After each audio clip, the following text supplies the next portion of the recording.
Bon, donc vous êtes Laurent Dapoigny. Oui, Ouais. Laurent Dapoigny. Oui, donc j'ai suivi, mais pas complètement votre exposé, qui était très long, parce qu'en fin de compte, vous avez parlé pendant 1 heure et demie. On a parlé pendant à une toutes heure les- et demie.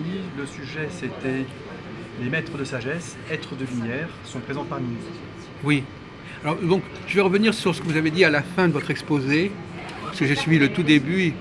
Vous avez fait un exposé assez analytique sur le mode de fonctionnement de l'âme, du corps, Absolument. etc. Sur la structure énergétique de l'être humain Donc et sur ça, le processus d'évolution de la Alors, conscience. effectivement, je vais quand même rebondir là-dessus déjà. Comment sait-on ces choses-là? Alors, lesquelles choses Cette, Par rapport- cette anatomie du psychisme, Alors- comment sait-on que c'est comme ça? C'est une tradition, c'est une observation? Alors, ça, ce sont des descriptions bien précises qui ont été données par un maître tibétain, qui est un maître de sagesse, qui s'appelle le maître Djwhal Khul, qui a donné ses enseignements à travers Alice Bailey. Donc Alice Bailey, D'accord, oui. de 1919 Voilà. à 1949, Oui, oui. a écrit plein de livres, des enseignements de Oui. qu'on appelle de la sagesse éternelle. Et en fin de compte, il y a des livres vraiment très descriptifs sur la structure énergétique de l'être humain. Donc c'est vraiment très précis. Donc l'être humain est triple. Nous ne sommes pas des êtres matériels faisant une expérience spirituelle, mais nous sommes des êtres spirituels faisant une expérience matérielle. Oui, j'ai entendu Voilà. cette formule assez frappante, oui. Et donc nous sommes avant tout un être immortel, nous sommes une étincelle divine, qui faisons un et un tout avec on va dire Dieu, le Créateur, comme on peut l'appeler. Et nous sommes trinitaires, c'est-à-dire qu'en fait nous avons un corps Oui. physique, mais il y a un intermédiaire, et l'intermédiaire et l'interface avec notre être Voilà. spirituel, c'est l'âme. Mais ces choses-là, on ne les savait quand même pas depuis des siècles, ces choses-là? Alors si Saint Paul disait nous sommes corps, âme, esprit, Oui. et aujourd'hui vous demandez Oui. des explications à un prêtre, Voilà. on ne va pas vous donner d'explications, D'accord. parce qu'on ne va pas faire la distinction entre l'esprit, entre l'âme, Non. on ne saura pas très bien combien ça fonctionne. Et ensuite, dans la partie corps, cette trinité se retrouve.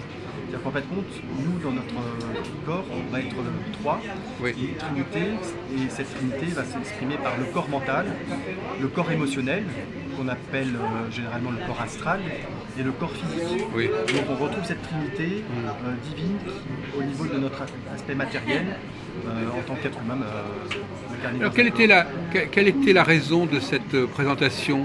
Ça permettait d'aller où, finalement? Ben, la question à laquelle on voulait répondre dans la conférence, c'était les êtres spirituels, les maîtres de sagesse, sont présents parmi nous.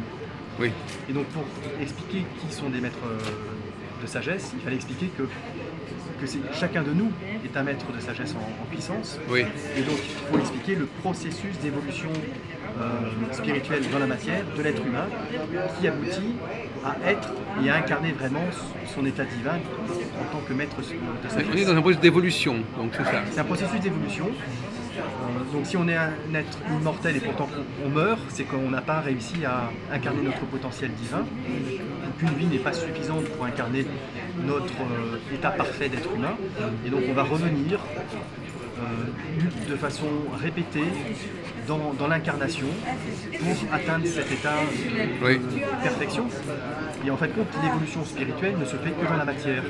L'incarnation est indispensable à l'évolution spirituelle. Ce n'est pas une fois qu'on sera mort Voilà, qu'on va évoluer. c'est ça. Alors effectivement, j'ai déjà entendu ça dans une autre obédience, bon, enfin, je ne sais pas si vous avez, peut-être vous ne souhaitez pas que je cite d'autres obédiences, mais effectivement, c'est vrai que la tendance actuelle, c'est de dire qu'on ne peut pas vraiment évoluer de l'autre côté et que c'est bien ici que ça se passe. L'incarnation. Ça, c'est un discours qu'on a. Avant, les gens croyaient, c'était pas tellement mis en avant. Absolument. C'est certain que quand on ne croit pas à la réincarnation, quand on n'a pas ce système de pensée, on s'imagine. On se dit à quoi ça Voilà. sert l'incarnation. Voilà. Et là, en réalité, Mais- c'est là que ça évolue. Voilà. C'est là L'Orient a compris le processus d'évolution dans le temps avec la réincarnation. Oui. L'Occident a compris la fin avec la résurrection. Oui. C'est-à-dire qu'en fait, la résurrection, c'est vivre dans un corps immortel, c'est avoir vaincu la mort, comme le Christ, Jésus l'ont fait. Mais ça ne peut pas se faire en une vie. Et comment ça se fait que de l'Orient- l'autre côté ça ne marche pas? Je veux dire, pourquoi on n'avance pas dans le côté? Parce que l'incarnation, c'est là où on a notre fonction Ah oui, spirituelle. d'accord. L'incarnation, c'est en étant incarné qu'on va transformer la matière. Ah oui. Notre fonction, c'est de spiritualiser la matière. D'accord, je Et comprends. donc, c'est dans l'incarnation qu'on va pouvoir Oui. évoluer spirituellement par notre conscience, on va transformer la matière, on va la rendre plus lumineuse. C'est pour ça qu'on parle d'être de lumière.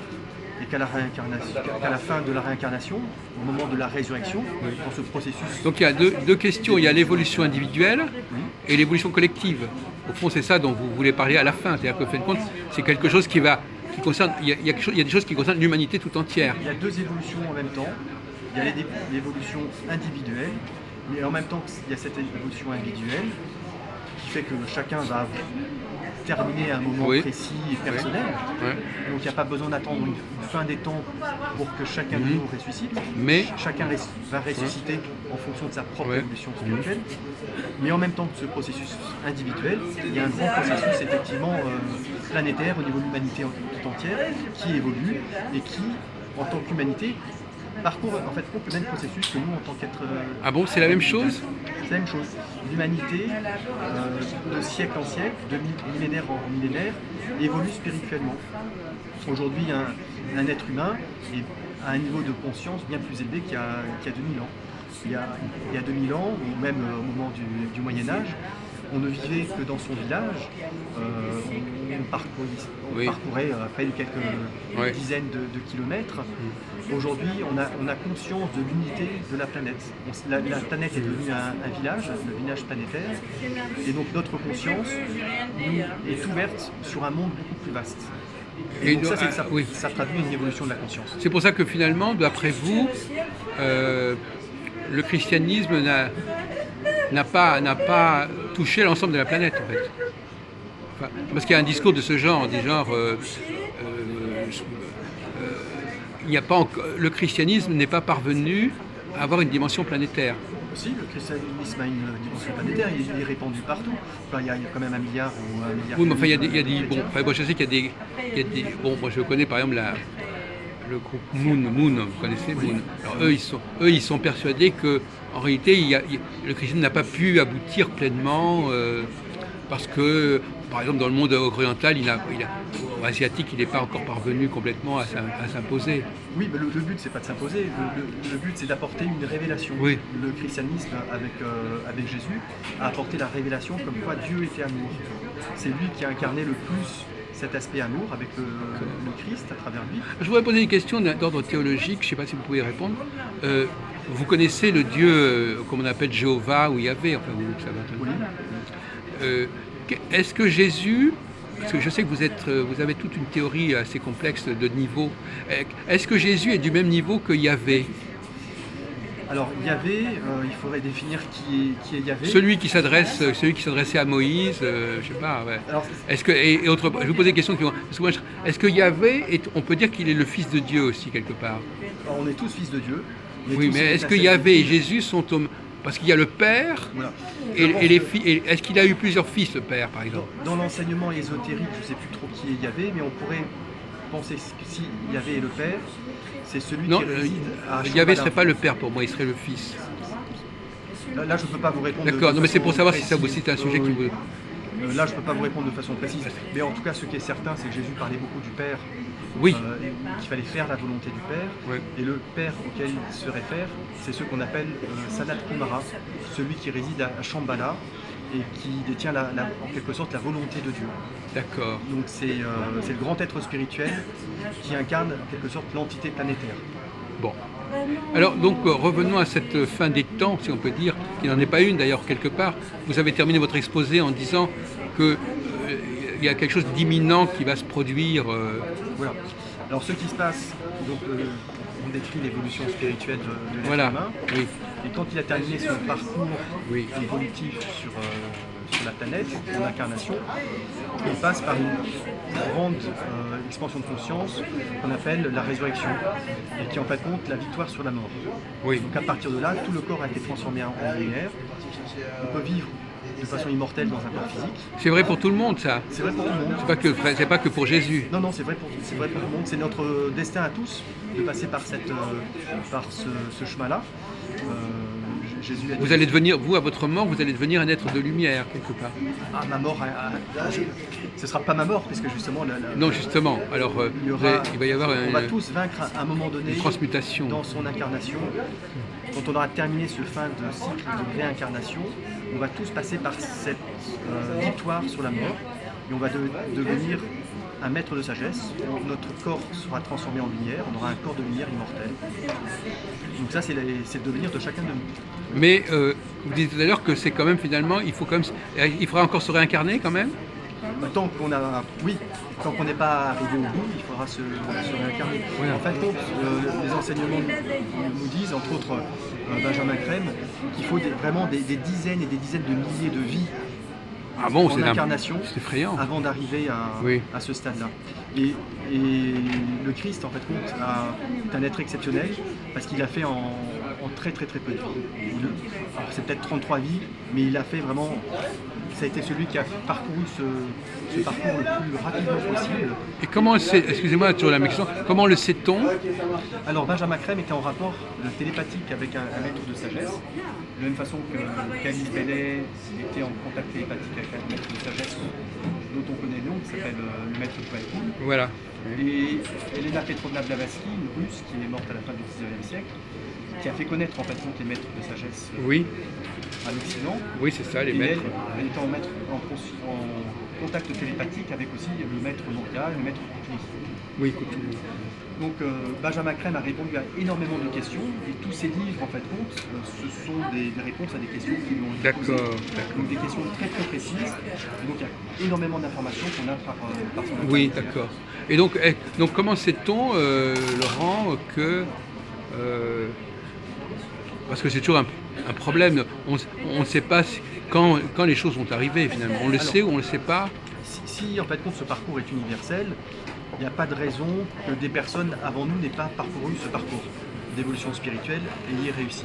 Donc Jésus a ressuscité, avec lui en fait il était un messager d'identité spirituelle plus grande qui est le Christ Maitreya. Et en fait, il y aurait, sur l'histoire de la planétaire, il y aurait à peu près 1000 personnes qui seraient passées par ce stade-là.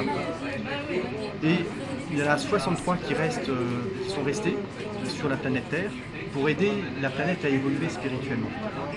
Et il y en a une quarantaine qui s'occupent de l'évolution humaine. Et parmi ces maîtres, bien sûr, se trouve le maître d'entre eux, qu'on appelle Maitreya, qui est en incarnation et qui va accompagner l'humanité pendant les 2500 ans qui viennent. On retombe un peu sur les ères précessionnelles, l'ère du Verseau, l'ère du Poisson. Voilà, oui. Et avec lui, bien sûr, est de retour Jésus et on voit 14 maîtres de sagesse qui sont déjà en incarnation dans un corps physique, qui sont là pour aider l'humanité dans des domaines bien précis. Il y en a un qui travaillera au niveau politique, l'autre dans l'éducation, l'autre dans l'art, l'autre dans la religion. Ils auront une fonction de guide. Et le premier à se manifester, ce sera Maitreya. Maitreya, d'ailleurs, a commencé sa mission publique en 2010 en faisant des interviews télévisées à travers le monde. Oui. Donc ça, moi je ne l'ai pas vu à la télévision, ce sont les informations qui sont données par Benjamin Crème. Oui. En 2010, Maitreya est intervenu à la télévision américaine, après la télévision au Mexique, après au Brésil, après il est allé en Russie pendant presque un an, en Chine pendant presque un an. Est-ce que ça nous dit quelque chose sur le fait que les choses vont se précipiter? Alors les choses se précipitent, depuis il est allé au Vietnam, au Japon, en Indonésie. Le Japon, j'ai déjà dit, et en Inde aussi, je crois. Ouais. Benjamin Crème est décédé il y a quelques mois. Oui, je suis au courant. Plus les dernières informations. Mais ce qui est dit, c'est qu'en fait, maintenant, il intervient presque partout dans le monde.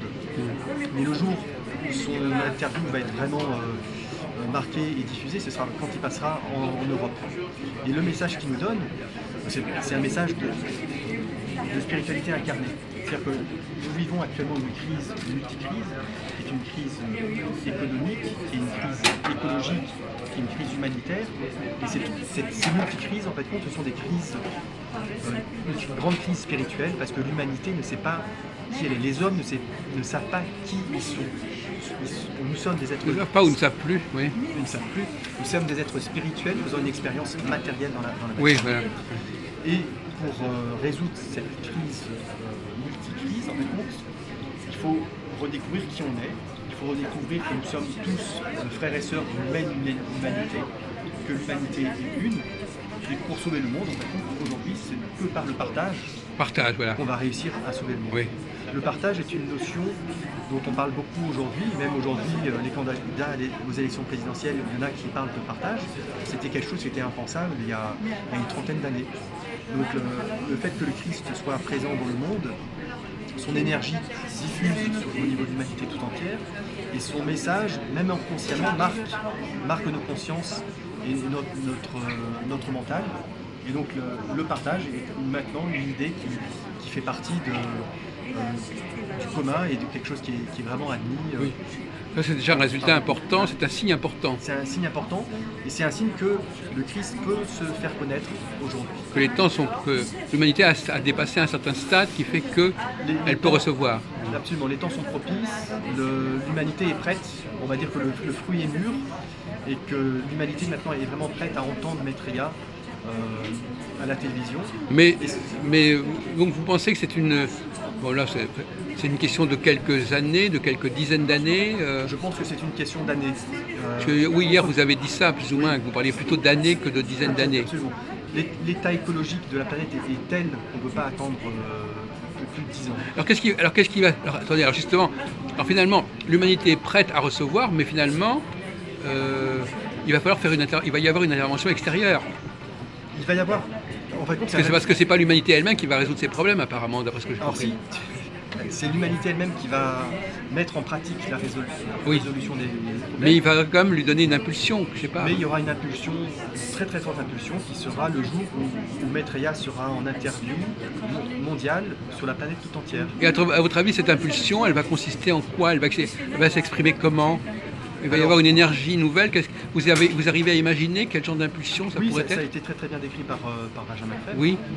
Donc cette interview télévisée qui sera prévue à l'avance, donc on pourra tous être à l'heure. Oui, avertis, oui. Pour le voir à la télévision. En fait, ce sera l'expérience spirituelle la plus importante que l'humanité n'a jamais existé. Par le biais de la télévision, oui. Entre autres par le biais technique de la télévision. Mais il n'y aura pas besoin d'avoir la télévision pour... Oui, vous disiez l'autre jour qu'il ne fallait pas dormir, mais du moment qu'on était éveillé, on recevait. Absolument. Le Christ, en fait, va envoyer un message télépathique à chaque humain, à chaque être humain. Donc qu'on soit devant cette télévision ou pas. C'est vrai qu'il y a c'est vrai qu'à certaines heures, les gens dorment, sur la planète, tout le monde n'est pas à la même heure. Voilà, oui. Et donc là, en fait, le Christ va révéler qui il est. Déjà, on l'aura vu à la télévision, on aura entendu son message de partage, de justice, et les foules, en fait, les peuples vont demander de plus en plus au gouvernement d'appliquer les solutions simples et logiques qu'il propose pour sauver l'humanité, sauver la planète. Et lors de cette intervention planétaire, cette interview planétaire, il va envoyer son énergie d'amour à chacun de nous. Oui. Et chacun de nous va recevoir par télépathie son message de cette révélation comme quoi nous sommes tous des êtres divins, qu'on a oublié qui on était, et que c'est par le partage que chacun de nous va pouvoir revivre une fraternité qui va instaurer une ère de justice et de paix. Mais ça va agir sur notre psychisme, le message? On va entendre des voix, tout simplement. Comme Jeanne d'Arc ça va nous imprégner quelque part, je ne sais pas. On va entendre cette voix. Oui. C'est le pouvoir du verbe, c'est ça. C'est le pouvoir du verbe et surtout le pouvoir de l'amour. Il va nous envoyer son énergie d'amour. Oui. Donc on va l'entendre dans notre conscience et il va toucher le cœur de chacun de nous. Et que simplement en apparaissant à la télévision, en disant des propos ou en faisant des gestes, je ne sais pas. Après, c'est lui qui va utiliser les pouvoirs qu'il a, les capacités d'amour qu'il a pour toucher le cœur de chaque homme. Donc à la suite de cela, les gens vont se ressaisir, vont se mettre d'accord, vont s'organiser ensemble. Il va y avoir également des centaines de milliers de guérisons miraculeuses. Ah. Donc ça, ce sera une preuve qu'on n'a pas été manipulé, que c'est pas une image holographique et qu'on n'a pas été manipulé dans nos cerveaux. Si votre mère qui a un cancer guérit, si votre voisin qui est aveugle voit à nouveau, vous saurez que tout ça, c'est pas de la manipulation. Oui, c'est vraiment quelque chose de vous disiez que le critère, c'était l'urgence, et que l'urgence faisait qu'on ne pouvait pas attendre, par exemple, je sais pas, 5 ans, par exemple. plus tôt sera le mieux. Moi, je peux pas Oui. vous dire la date. Non, mais ce ne sera pas une histoire de 10 ans. Ça, Voilà, c'est ça. évident. Oui. Parce que 10 ans, ce serait trop, C'est trop tard. Oui. c'est trop tard par rapport aux problèmes qui se posent. Aux problèmes écologiques, c'est surtout les problèmes écologiques. Il y a la biodiversité qui est vraiment mise à mal. On est en train de vivre la 6e extinction des espèces actuellement. Il y en a eu 6 sur Terre et nous sommes en train de la vivre. Ce sont les hommes qui en sont la cause. Il y a un niveau de pollution énorme, de pollution chimique, de pollution plastique, de pollution nucléaire énorme, qui altère même notre fonctionnement physiologique. Donc l'écologie devient un facteur de mesure du temps prophétique, si on peut dire. Absolument. Voilà, c'est-à-dire que ça devient une unité, c'est un critère majeur pour savoir. Maintenant, l'écologie, c'est vraiment le critère qui permet de savoir qu'il y a un compte à rebours qui se termine. Là. Absolument. Oui. En fin de compte, on va arriver au bord du précipice. Et donc l'humanité devra, après ce jour de déclaration, agir vraiment très rapidement pour empêcher d'aller dans ce précipice. Oui. Et ce sera vraiment un précipice écologique, donc il faudra refaire l'agriculture, il faudra supprimer tous les produits chimiques, supprimer tous les plastiques, et puis surtout avoir une énergie propre qui arrête de mettre plein de pollution carbonée dans l'atmosphère. Bon, écoutez, je vous remercie. Donc finalement, c'est intéressant. On voit que l'écologie débouche véritablement, devient le facteur central pour déterminer le calendrier, en fait. Absolument. Nous sommes des êtres incarnés sur une planète Terre. Si la planète Terre est détruite, on ne pourra plus évoluer spirituellement. Donc par la force des choses, il faut que quelque chose intervienne avant pour sauver la mise. Préserver l'environnement pour pouvoir préserver notre évolution spirituelle. Bon, eh bien merci beaucoup. Vous allez venir au colloque là, dans 2 mois Alors je serai malheureusement absent pour ce d'accord. là. Je suis content qu'on ait pu vous saisir avant. Merci beaucoup, monsieur. Merci beaucoup, Jacques.